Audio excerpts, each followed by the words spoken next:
Hello and welcome. I'm Dan DeNeui, Chief Operating Officer with BioTE Medical, and I'm joined today by Dr. Gary Donovitz, our founder and president of BioTE Medical. Welcome, Dr. Donovitz. Thanks, glad to be here. We're here to dispel some of the myths that are going around today about all of these testosterone studies that we see out there. The PLOS study, the study that shows up in JAMA, the VA study. And I have Dr. Donovitz with me today just to interject some of the facts and also dispel some of the myths regarding these studies. So we're going to start out and talk a little bit about the PLOS study. And Dr. Donovitz, what were you struck with when you saw and read the PLOS study? Well, the PLOS study was set up to retrospectively look at a large series of men and see whether there was an increased risk of myocardial infarctions or heart attacks in these men. It's interesting because they set the study up with no laboratory, no looking at testosterone levels, no looking at estradiol levels, none of the things that we know are important. And then they reported that men who had an age over 65 had an increased risk of heart attack. It's just not true. So I went back and looked at their data, and the fact of the matter is, if you're between 55 and 60, you have no increased risk. Between 60 and 65 and no heart disease, no increased risk. Between 65 and 70, no increased risk. Between 70 and 74, no heart disease, no increased risk. If you're over 75, you did have an increased risk, but that's just not the lion's share of patients that you're going to see. Most of your patients are going to be less than 75. In the study, there was a number of people who had comorbidities like hypertension, diabetes, lipid problems that have gone untreated for so many years. They had severe vascular problems right from the get-go. So that was a huge problem in the study. But so the fact of the matter is, not until you get to 75 without heart disease did you actually have an increased risk. So I find it interesting that they're drawing this parallel to saying, yes, you had a heart attack or heart disease, and it was because of testosterone. Just doesn't add up, does it? No, and when you look at their own data, it didn't add up because there was no increased risk in those other age groups. Furthermore, the median age in that study was 60 years old. So that's a bit of a problem because you're starting people on hormone therapy way later in life. And what we do at BioTE is we optimize hormones when they really start becoming decreased, right? 30, 35 years of age in men many times, maybe 40. Well, if you can get there before the vascular injury occurs, in other words, in the 35, 40, 45 range, you're going to stem a lot of problems from occurring later. In other words, you don't have the diabetes, you control lipids for all those years, you control all of the things other than maybe hypertension, which would then be a risk factor. But if you could control the other things that increase risk for heart disease, like diabetes, like lipid problems, like inflammatory markers, all what testosterone does, you would be way ahead of the game. So Dr. Donovitz, let's also then talk about this article that appeared in JAMA. We talk about the PLOS study, we understand the really inaccuracies and really the summary that they come up with really didn't add up for us.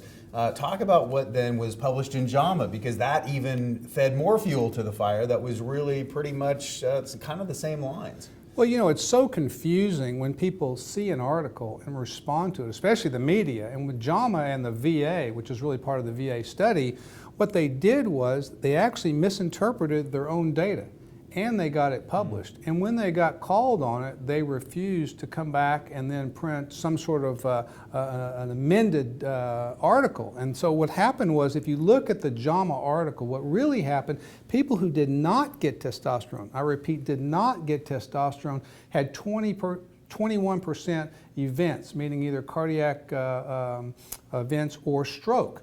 Only 10% of people who got testosterone had events. So actually, if you took no testosterone, you had a better shot of having an event than if you took no testosterone. Furthermore, if you look at deaths, which is always important, all-cause mortality, there was almost twice as many deaths occurring in people who took no testosterone. So I repeat, if you took no testosterone, you got 9% deaths in their study, not my study, their study, 5% deaths if you took testosterone, and yet they report that all of a sudden testosterone increases the risk. The fact of the matter is, in the VA study, it lowered the risk. And the study was really kind of crazy from the very beginning. They took 23,000 men. And they said, you know what, if you have a testosterone level above 300, which can also be low, as we know it should be upwards of 800 to 1100, for them, they said if it's above 300, we're going to exclude you. Wow. So now they took only people less than 300 to include. If you were on testosterone and you got in the study, they excluded that data also. So they only wanted men off testosterone who got an angiogram. And then they put them on testosterone. But when do you think they put them on testosterone? Right after their angiogram? Right after they found out they had heart disease? Not so much. The median number of days is 531 days. Wow. So they waited nearly a year and a half or more to start a number of these people on therapy who they already knew had heart disease. And these people were not just people with heart disease. They also had hypertension, they also had diabetes, they also had lipid problems. They had a number of comorbidities, and they wondered, why did these people have events some 90 days later and then a year later? Well, the reason was they never got proper treatment when they were younger. These people were also 60 years and above in terms of median age, and then when they actually got treated, what do you think they got treated with? 60% of these people got treated with patches. Well, how well does patches work? Not well. So we know that it can't get your levels up where it's supposed to be. In fact, the median amount of testosterone in the bloodstream after treatment was somewhere in the 350 to 400 range. Another subset of people, I think it was 13%, were on gels. Also can't get your testosterone up. Now, they did try to get it right with injections, 37%, but those people didn't even stay on therapy for 1 year. All right, so even they didn't even stay on therapy for the whole treatment time. Using injectables, you increase a substance in the bloodstream called thromboxane A2. It's a factor that comes from platelets. And what it does is it causes blood vessels to constrict. It also makes platelets sticky. So if you have an angiogram and you have a decrease in the arteries, and then you make platelets sticky, and then you constrict blood vessels, what do you think is going to happen? Bad things happen. Bad things happen. So a number of things about this study. One, they used the wrong product, the wrong delivery method. They never got the hormones optimized, so you can't expect the same outcome. It's just like the Women's Health Initiative. You know, you use the wrong product, the wrong route of administration, and synthetics, or in this case where they use gels and patches, you still don't get optimization, and it's a big problem. And if you look at people that were in the study, they didn't even like the therapy. So what do? They only quit taking the medicines. In fact, nearly 20% of the people in the VA study filled one prescription. Wow.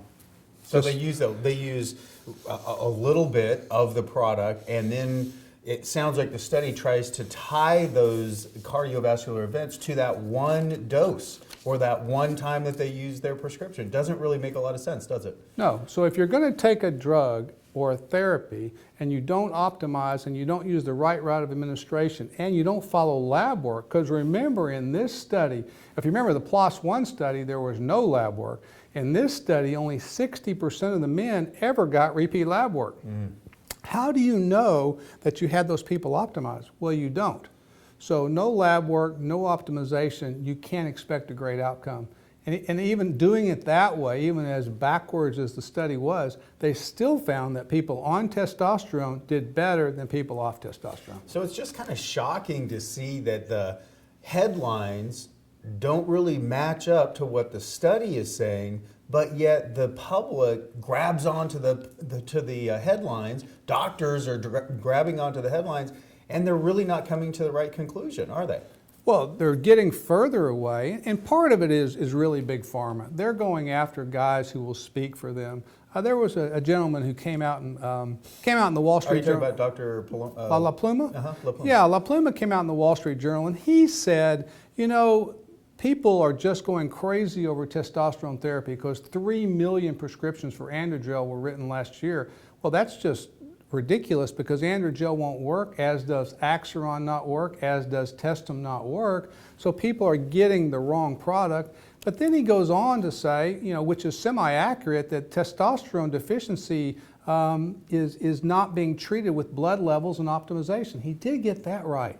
But then his conclusion is completely bizarre because he says, why are we treating men with testosterone for a completely trumped up disease? Well, how can low testosterone be a trumped up disease when we know from multiple studies across the world that it causes a bunch of problems, increased cardiovascular problems, increased Alzheimer's, increased prostate cancer, increased osteoporosis. It makes you feel terrible. It makes you tired. You don't sleep well. It causes problems with ED. It causes problems with diabetes. So if it's a trumped up disease, why do people have all these problems when they have low testosterone? He completely missed it.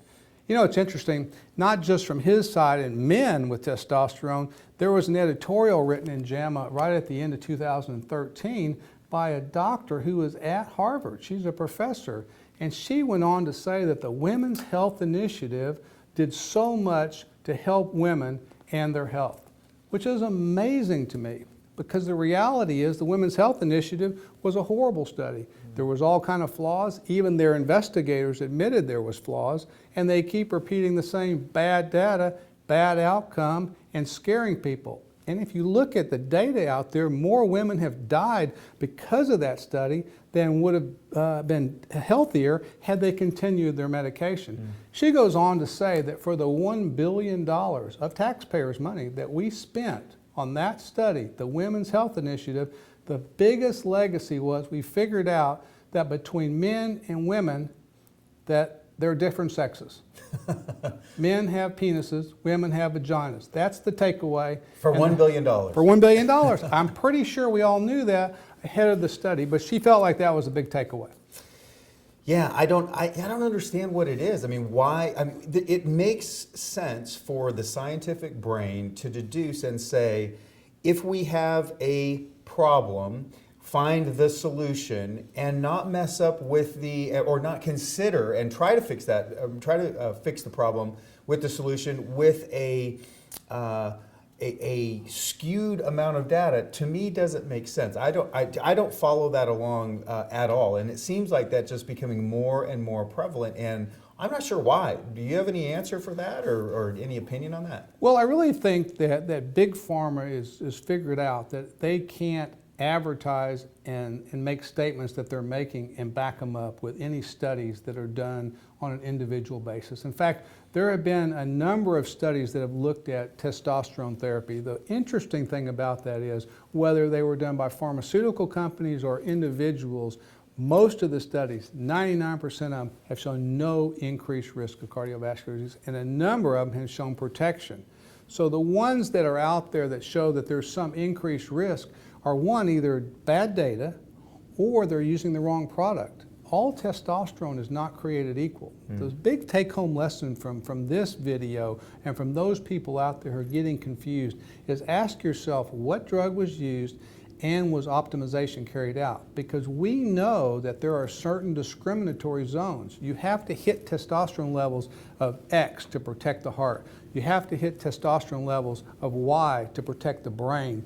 You have to hit testosterone levels of Z in order to stop ED. You have to hit all of those levels. And if you're going to keep people from losing muscle mass, if you're going to protect their brain, if you're going to protect their heart, if you're going to protect their prostate and their bones, you've got to hit all those discriminatory zones. When you're not looking at lab work and you're not optimizing, you're not hitting discriminatory zones. And you can't do it with all products. So all products are not created equal. That's the take-home lesson. And so it's amazing to see that people that do pellet therapy, for instance, see the relief in all of those or many of those areas that you were just referring to. The increased sexual function, the ability to lean out and lose fat and increase muscle mass, increase cognitive clarity, all of those things that go hand in hand. Again, to me, just I don't understand how they're adding this up and how they're coming to these conclusions. Well, using the BioTE method, we're doing now more than 1,000 males per month.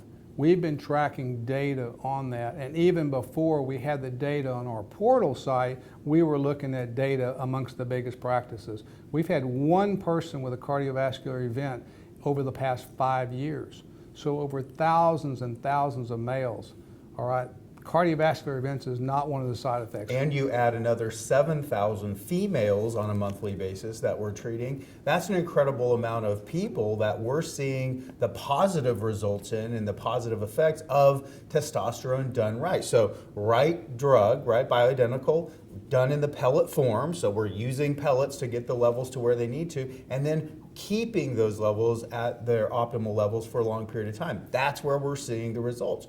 That's not what happened in these studies, and I think that's what our viewers really need to understand and really make clear to themselves. Right, and that's the take-home message. Absolutely. Well, Dr. Donovitz, thank you so much for spending some time with us today. Hopefully our viewers were able to educate themselves a little bit on a lot of the differences and dispel some of these myths that are out there regarding these testosterone studies. Well, I'm certainly glad we could talk about it. And again, going forward, anytime you see an article, ask yourself, was the right drug used, that being pellets, or at least a drug that could get you to discriminatory zones?